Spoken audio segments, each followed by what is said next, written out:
If a baby is sick and you're wondering what's happening, of course take him to the doctor. Of course have him checked out. But I knew that this baby was just teething. And when they're teething, they want mum more. They want to feed more, which is good. They're getting lots of milk. And when the teeth are through, they'll resume back to their daily pastimes. We've got to be careful we don't let fear influence our decisions. In my last lecture, I talked about the front part of the brain, the reason, intellect and judgment. That's where we make our decisions. God says in 2 Timothy 1 verse 7, I have not given you the spirit of fear, but of power, of love and of a sound mind. And so when the molars come through, the baby can start eating the food like the rest of the family.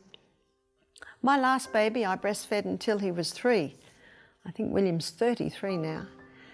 Some of my babies were more interested in food than others, but I always let the teeth guide me. Let the teeth guide you.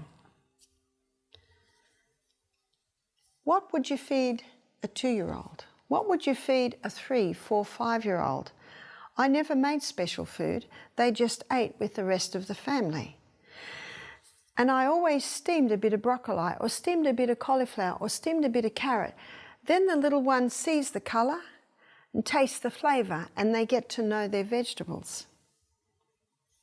So what would a breakfast be? Let's have a look at a breakfast.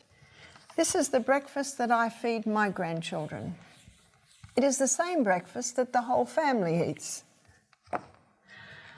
Fruit. Fruit is a great starter in the morning. And you can set the little one up at the table, or the little ones if you've got a few, and they can start eating their fruit. And that gives mother a little bit of time to get the rest of the breakfast ready. And then they can have a grain. And the grain might be oats. The grain might be millet. If a baby has eczema, if little one is prone to eczema and has a gluten intolerance, they're best to go lightly on the oats. Yes, it is a different gluten that is in wheat, but it has a different structure, but I find that they still may be sensitive to that. Quinoa makes a nice breakfast. Rice makes a nice breakfast. So you could have a little bit of all of that. The Polish and the Russians love their buckwheat. You can make nice buckwheat pancakes, so that might be your grain is buckwheat pancakes. So you can make a few things out of these grains. And then you might use coconut milk, or you might use an organic soy milk,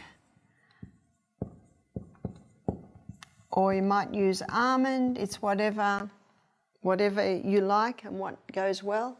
And then children love sprinkles, so you can sprinkle ground linseed, or you call it flaxseed. So ground flaxseed, then they're getting a nice amount of the omega-3s, omega-6s and omega-9s. Ground flax, also chia seeds. So that is a wholesome breakfast, and what you'll find is you will not have to feed them again for 4 or 5 hours when they have a breakfast like that. Or another breakfast could be always starting with fruit. We always started with fruit. And then it may be a sourdough toast. And I'm going to give you a website of beautiful sourdough toast or beautiful sourdough bread. It's www.simpleneeds. This is a family business and they are masters in the sourdough.com. And they have a lot of gluten-free. They have kamut, which is the ancient grains. They have some lovely ancient grains. And then you might have on that toast avocado. And on that you might have scrambled tofu. My grandsons love this breakfast. So you might have scrambled tofu or savoury lentils. And then you might have a few nuts. Both of these breakfasts are high in fibre. They've got generous proteins and healthy fats. So what I've given you there is probably a different breakfast for every day of the week. If you do a different grain every day and sometimes do the toast and the more savoury type of breakfast. What about for lunch? It's a good idea to give lunch as the main meal. I have a photograph of my little boy James in his pyjamas with his head on the table with his dinner next to him. And that's what really influenced me to start giving the children the main meal at lunchtime. So what can we do for lunch? I always started the children with a salad. Just like the fruit at breakfast time, start them with a salad. Because if you put the salad and the baked potatoes and the lentil burgers on the table, they're going to bypass the salad and they're going to want to go to the burgers, they're going to the lentil dal, the baked potatoes. So I always put the salad on the table first. And they love dipping. Have a hummus dip or an avocado dip. And they love dipping bits of carrot, bits of cucumber, bits of celery. So you can start them with that, and that gives the mother a little bit more time in the kitchen to put the final touches on the last few things. She might bring the potatoes out and said, oh, they're a little hot, or the lentils are a little bit hot, or the kidney beans are a little hot. So some sort of protein. It's nearly ready, just eat your salad. That's a good way to encourage them to eat the salad. And then vegetables, it might be baked or steamed or stir-fried. And then your protein. So the protein can be some form of bean, say legumes. So we have so many different legumes. It's nice to have a variety. So the legumes can be lentils or lima beans or black-eyed beans, or might be a soybean and a tofu. Organic tofu is fine as long as it is organic. Might be black turtle beans. So have a variety of the different beans. Also tofu, I guess that's also a legume. Also, you can make some nice burgers and things out of ground nuts. So I think here yesterday we had some burgers that were made out of ground walnuts and maybe some oats or something like that with onion.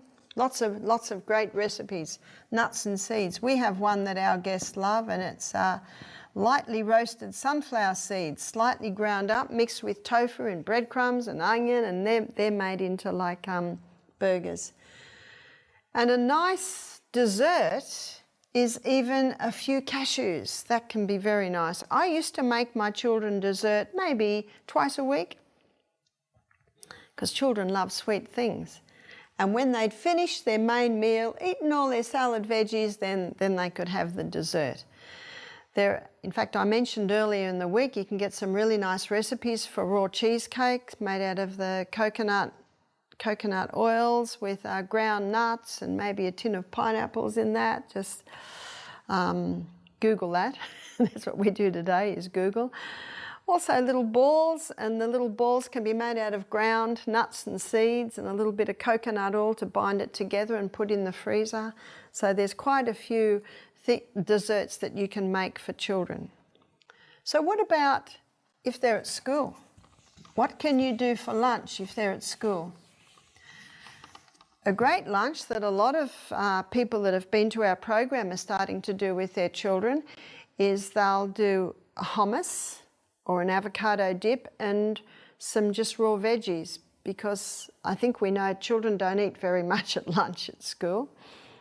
You can also put those little ground nuts and seed and dried fruits balls into their lunchbox. Rice wraps, getting the rice paper, softening the rice paper, and there's all sorts of things you can put in there. You can even make those rice wraps the day before. It's a great alternative to children who are gluten intolerant.